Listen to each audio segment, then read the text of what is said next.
Well, it's been a couple weeks since I've posted a video. I've had a heck of an August. Been in Alaska for a good chunk of it, hosting a trip there, and I'm working on a video for that. It was just awesome. Great time. Anyway, jump into this. This is a trip from earlier this year. I used my Maverick there, Cortland Big Fly, 12 feet 1X, and 4 feet of Tippet, and then the Carp Mall exclusively on this trip. So jump right into it. First, I got a pair of fish. They kind of circled out and around kind of to the north of me in this, and then came back down this way. Drag and drop here, pretty straightforward drag and drop right there just to the side. Again, anytime we can put it just to the side and not in front of them, you're going to be better off. One, it'll trigger more strikes. You'll see the strike more. Yeah, I mean, realistically, it's just put it to the side of their eye. That's the best way to do it. And then a pretty good fight here. These were all big fish. This was a pretty awesome day earlier this year. This particular water now is pretty weeded over, so we can't get out to it. But actually, I was hoping to release this while I was in Alaska, but I was having some technical difficulties. So anyway, it's a little bit late, but one of the better trips of the year from early summer. And just kind of finishing out the fight here.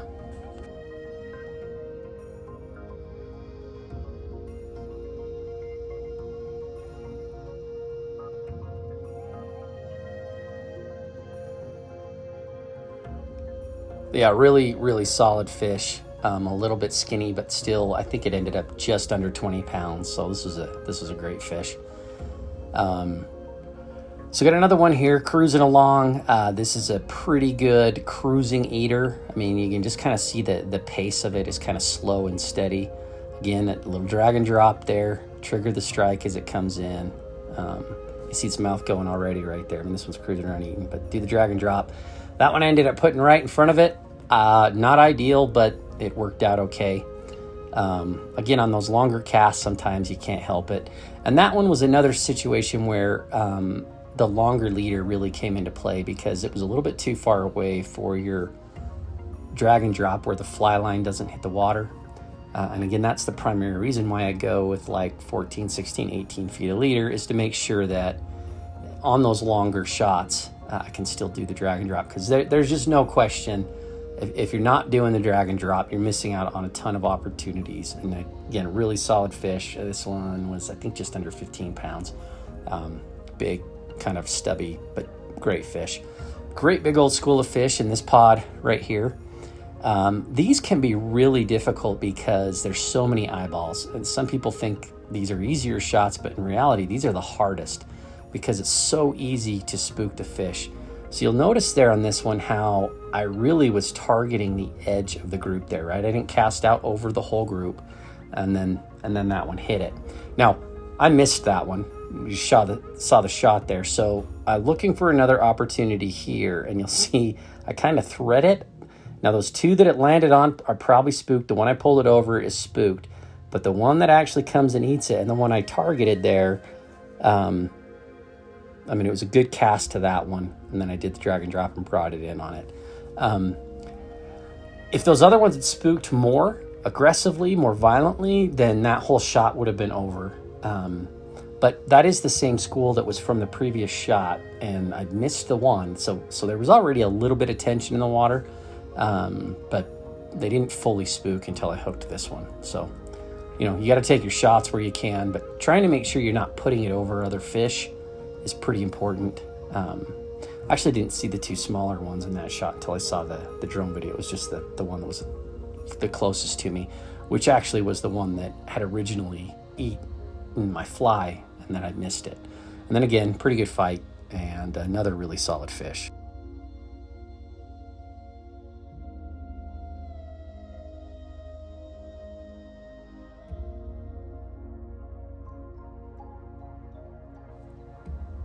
So this is kind of an ambush area. Actually, the visibility was really difficult right now, and so moving around, I really couldn't see the fish. So I went and I set up right here, and the fish were kind of getting funneled into this little area. I'm kind of up on a shallower areas where I have the board set up, and I'm just waiting for the fish to come through. It's shallow enough that a lot of times I could see a little bit of nervous water. So I was just waiting to see that nervous water coming, and then I would try to make a quick, good cast. See how long the shadows are here?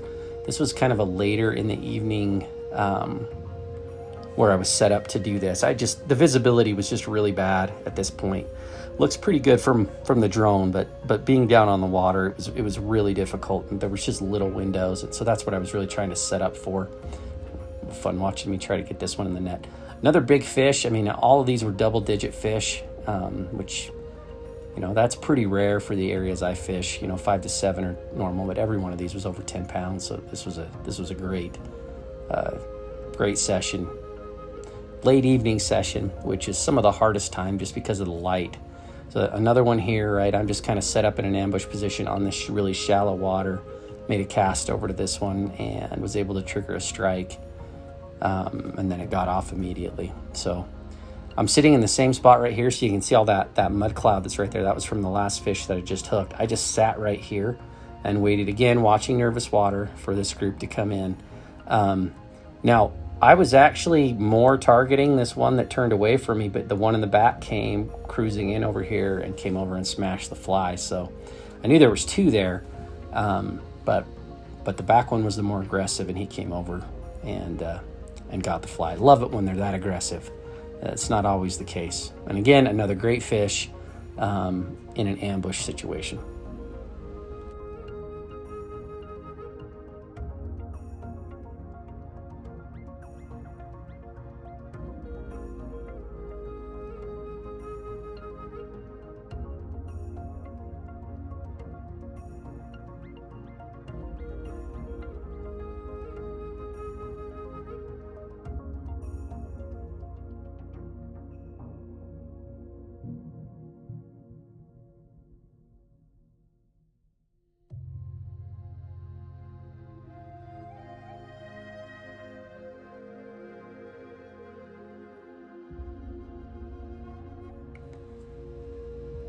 This is another area, the ambush situation. This is one you can see it tailing right there where it stops and eats. So this is one I was watching the water, the nervous water. Every once in a while I'd see the tail, waiting for him to come over. You saw there, I cast out to him and he ate it, and then I missed him and he swam off spooked. Sitting in the exact same spot, again, you can see where the cloud is from the previous fish. These two come in. I thought I had spooked them right here. You can see where that back one kind of sped up right here. But if you turn, you see where he turns and eats that right there. And the important thing I think to take away from that kind of shot is that even though you've spooked carp sometimes, if they're not like spooked, and you can get that fly to drop in on them fairly quickly after bumping them, I guess you would say. That's the term we use sometimes with deer hunting. When you bump a deer, but you don't spook it. You've bumped it. It's run off a little ways, but it's not like blown the canyon. Right? It's the same kind of thing here. You've bumped the carp, but it's not fully spooked yet. If you can get a fly in on them accurately, quickly, a lot of times you can trigger a reaction strike. And I really think it's somewhat involuntary, where the fly coming down in the right spot in front of them, where they catch that with their eye, they just eat it. They don't think about it. They're wary already, but that predatorial response they have on something fleeing to the bottom kicks in, and they just do it. Again, another big fish there. So kind of a crystal clear shot here. This one came cruising in fast, and look at it, dives on the bottom. I love that when they do stuff like that. This is in an ambush area, further over to the edge. This is not all chronological, so this was actually earlier in the day, one of the first fish that I caught. Apologize about that, but that's how the editing worked out, and I didn't want to go rearrange it. But you can see how much better you can see here, how short my shadow is, just overall how much better the light is. So the more in the day we can fish, the better. Again, that was a pretty straightforward drag and drop with good light, first cast in, and another great fish.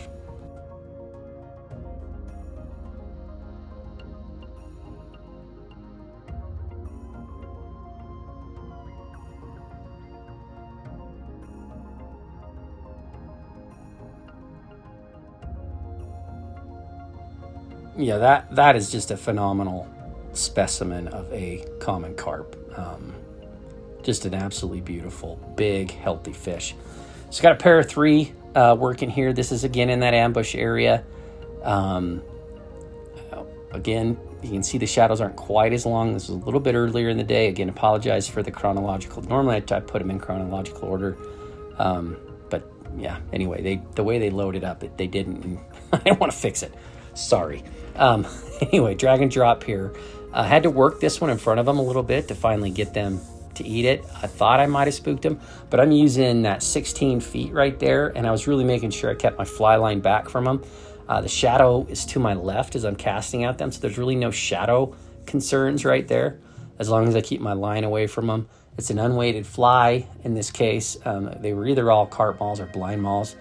In this case, it was a blind maul, so there was no weight at all on the fly. I was able to work it in until I was able to get this fish to eat it. And again, another just really good specimen of a fish. This is all one day out here. One of the better afternoons I had at this location. This is what I wait for every early summer when this place heats up like this. And it's I don't know, it's some of the best fishing I've experienced in any of the places I've ever been in my life and around the world. It's just amazing out here. And this was one of those days that was just awesome.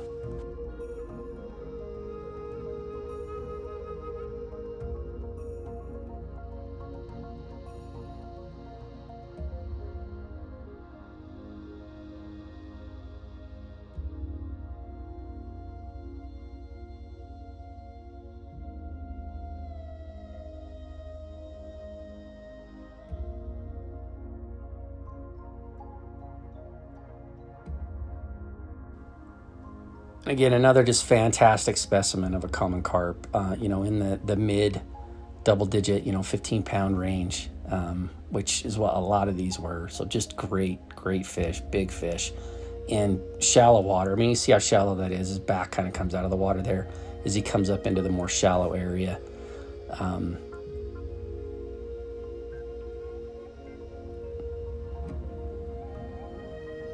That you see the eat there. And then he keeps chewing, but I pulled it out of his mouth. Yeah. Anyway, just awesome. This was just one of the best trips of my year so far. And I was saving it for when I was gone and in Alaska and having a blast, and then I couldn't even post it. So anyway, getting it out for all you guys, adding some different commentary. It was just musical first, but I wanted to kind of go over some of what went on with this. Just really big fish and a really, really great day.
This last shot right here, again, was one of those big groups of fish. Every fish in here is a solid fish. That front one to the right, there's probably a 10-pounder, just to put it in perspective.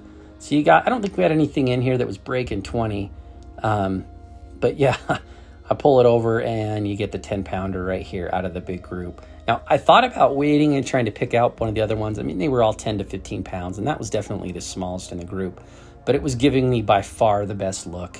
And honestly, I like if there was a 20-pounder in there, I'd probably consider trying to wait if I could tell. And then you see this other one kind of chasing it around. I don't have video of this. This was a big old mirror I caught out there that was one of the prettier fish I've caught yet this year. Awesome evening out there. You know, it's on my calendar to get back out to do that one again next year. I've got some really cool Alaska footage that will be coming out soon. I appreciate you guys watching and the patience for not having videos recently. Please like and subscribe.